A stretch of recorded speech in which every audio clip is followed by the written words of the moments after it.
Google. Let's go get him again.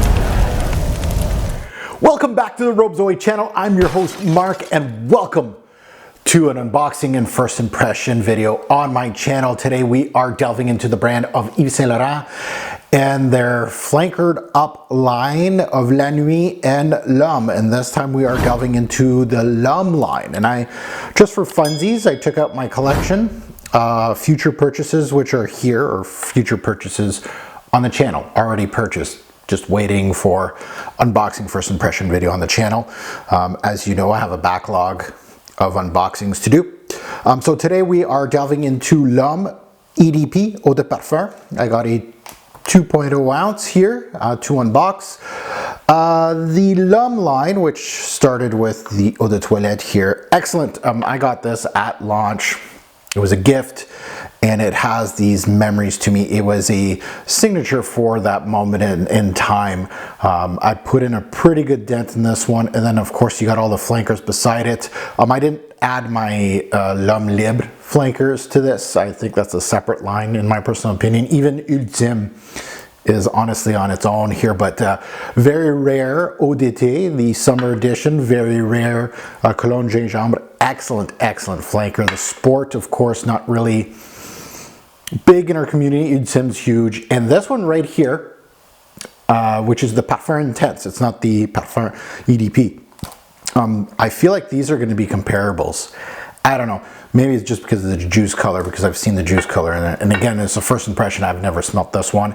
And then my future purchases, the ones that I bought after this one, on a Facebook group, one got really beat up. This one is Cologne Bleu, which I have zero hopes for, but I bought it anyway because I'm a collector. And then this Le Parfum, which I'm excited about, even though it has a blue tint to it, which I'm never a fan of. I don't like the blue tints. It kind of scares me a little bit.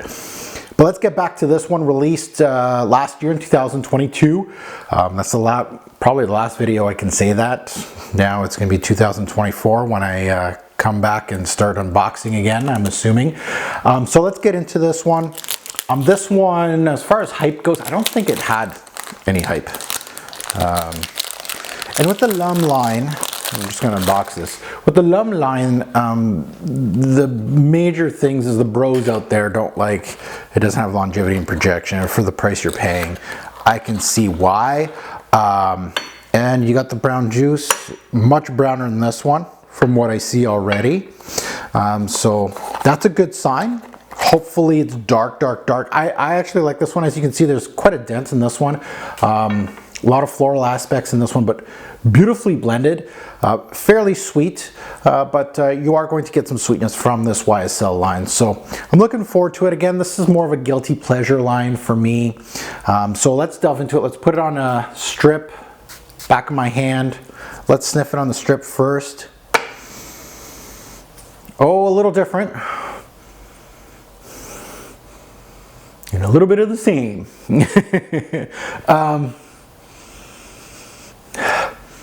Oh, quite different actually. So it's missing, it has a dark syrupy orangey glow to the fragrance. It has some spices. I don't think there's any listed, to be quite honest, but it has a spicy appeal to it. Very much more orangey on the strip than on my skin. Okay, let's overspray this because it is my scent of the day today. So let's go ham and see what I get. So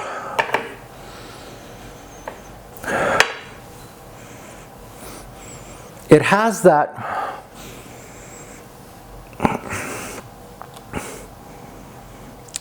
wearable DNA from the L'Homme line. Not too crazy, you know, not blow your socks off, not too bad. It smells pleasant. It smells warm. It smells ambery. It's not as bright as the Eau de Toilette. It's much warmer. Much more woods in this one. Yeah. Much more woods in this one. Warmer. The spices, even though there's none listed,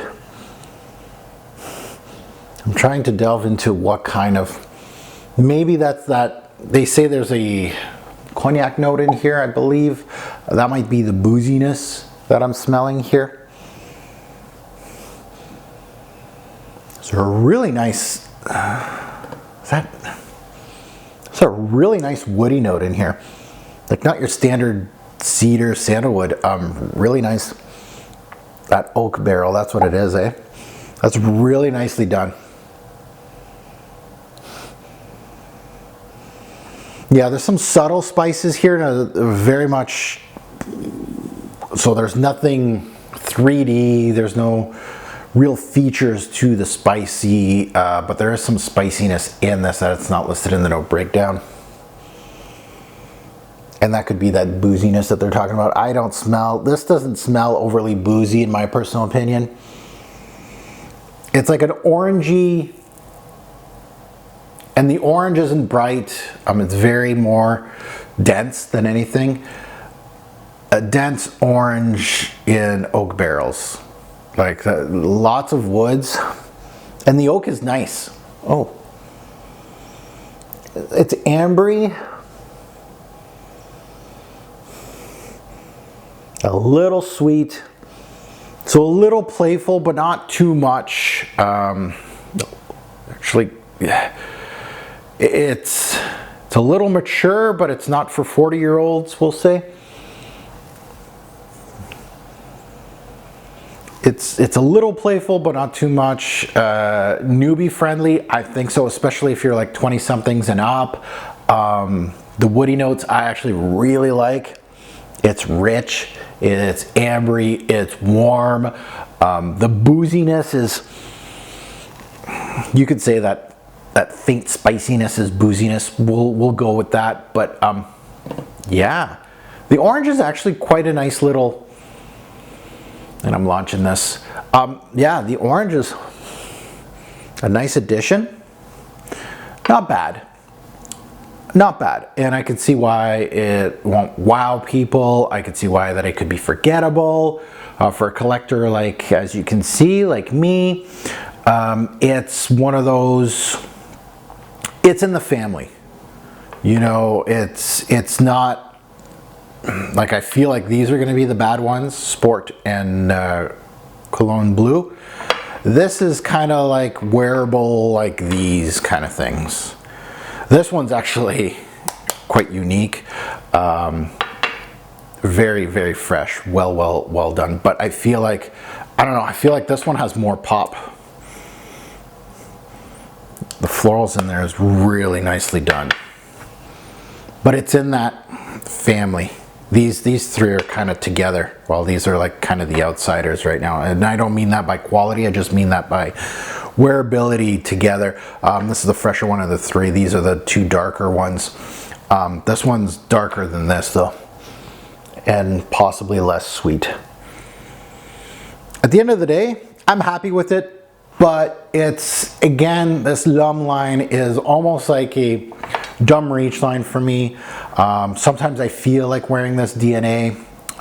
It's a far cry from what it was. So this and this, as far as togetherness, it's there, but not really. But, you know, dumb reach, wear it, you know, I could wear this like during the day, fall, it's kind of cool. I want to wear something a little sweet, a little warm, a little ambery. A designer, this will do the trick. Paying full retail for that, I don't know if I would. I think I did. At discounters, even though these get kind of pricey. Yeah, subtle spice. Oh, the smoothness of the lavender just popped through. Lavender is not dryer sheet, which is always appreciated. Yeah, so again, I'm getting some development here. I'm looking forward to it. I want to see, as far as the booziness goes, if you're asking me right now, first impression, it's just a light spice in the back end with an ambery glow, which kind of makes you kind of think of booze. I feel like the oak barrel note, that fantasy note, makes the woods quite unique. And now it's getting kind of soapy creamy with the lavender, which I don't know if I like that. Anyway, now that you heard my take, I'd love to see yours in the comments below. Do you love it? You hate it? Or are you just kind of like I am? Kind of feel like it's a decent release, but nothing outstanding. And as always, a great pour fragrance will make a lasting impression. Choose your scent wisely. Thanks for watching, YouTube. Have a good one.